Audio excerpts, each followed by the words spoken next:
নমস্কার বন্ধুরা, অ্যাস্ট্রোকথা চ্যানেলে সবাইকে স্বাগত জানাচ্ছি। আমার সমস্ত ভিউয়ার্স এবং সমস্ত ক্লায়েন্টকে লাভ ইউ অল। বন্ধুরা, একটা কথা বলি যে আমরা সবাই ঠাকুর ঘরে ঠাকুর সেবা তো দিই কম বেশি, একটা থালায়, দুটো থালায়, পাঁচটা থালায়, যেভাবেই হোক আমরা ঠাকুর সেবা দিই ঠিকই। তো ঠাকুরকে সেবা দেওয়ার সময় কিন্তু এরকম যতগুলো ঠাকুর আছে ততগুলো এরকম আসন ইউজ করবেন। আমার এখানে একটু শর্ট জায়গা, আমার মন্দিরটা খুব মানে শর্ট ছোট, তো সেই জন্যেই আমার অনেকগুলো ঠাকুর, তো আসন একটু কাছাকাছি এসে গেছে। যদি আপনারা পারেন একটু ফাঁকা ফাঁকা দেবেন ঠাকুরের আসন। তো আমি এইভাবে ঠাকুরের আসন দিয়েছি,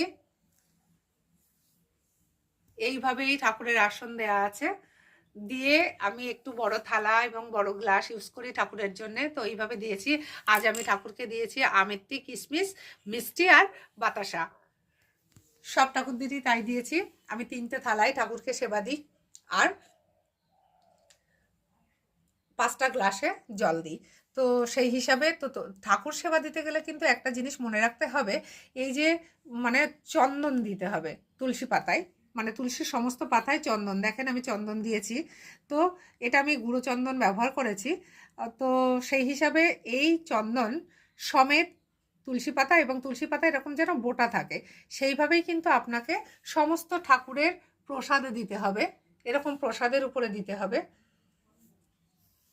জলে দিতে হবে। যতগুলো মানে প্রসাদের থালায় আপনি মানে প্রসাদ দেবেন, যতগুলো থালায় ততগুলো থালায় ততগুলো গ্লাসে কিন্তু আপনাকে অবশ্যই এরকম তুলসী পাতা দিতে হবে। না হলে কিন্তু ঠাকুর সেবা নেবে না। কারণ ঠাকুরকে সেবা দিতে গেলে তুলসী পাতা না দিলে ঠাকুরের প্রসাদ দেয়া কিন্তু কমপ্লিট হয় না বন্ধুরা। তাই ঠাকুরকে সেবা দিতে গেলে মাথায় রাখবেন, তুলসী পাতা বিহীন ঠাকুরের প্রসাদ ঠাকুর কিন্তু গ্রহণ করেন না। যদি দীক্ষা নিয়ে থাকেন তাহলে খুব ভালো, কারণ দীক্ষা নেয়ার গুণ এইটা যে ঠাকুরকে যে আমরা দীক্ষাহীনভাবে যে পুজো দিই আমরা, সেই পুজো কিন্তু ঈশ্বর গ্রহণ করেন না। তো দীক্ষা নিলে ঠাকুর সেবা নেন। এবার যারা নিতে পারেননি আর কি করবেন, যতটা পারেন সম্ভব হলে তাড়াতাড়ি দীক্ষা নিয়ে নেবেন। শিক্ষা নেওয়ার কথা আমি বলছি না, শিক্ষাটা সম্পূর্ণ আপনার নিজের ব্যাপার।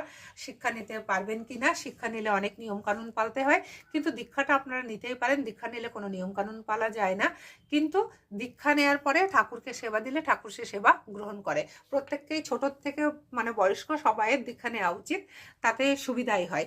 বাড়িতে কম বেশি সবাই ঠাকুর সেবা করেন, তো সেই হিসেবে ঠাকুরকে সেবা দিলে ঠাকুর গ্রহণ করেন এবং আপনার নিজের মন থেকেও আপনি শান্তি পাবেন। তো বন্ধুরা, যে কথাটা বলছিলাম বিশেষভাবে, যে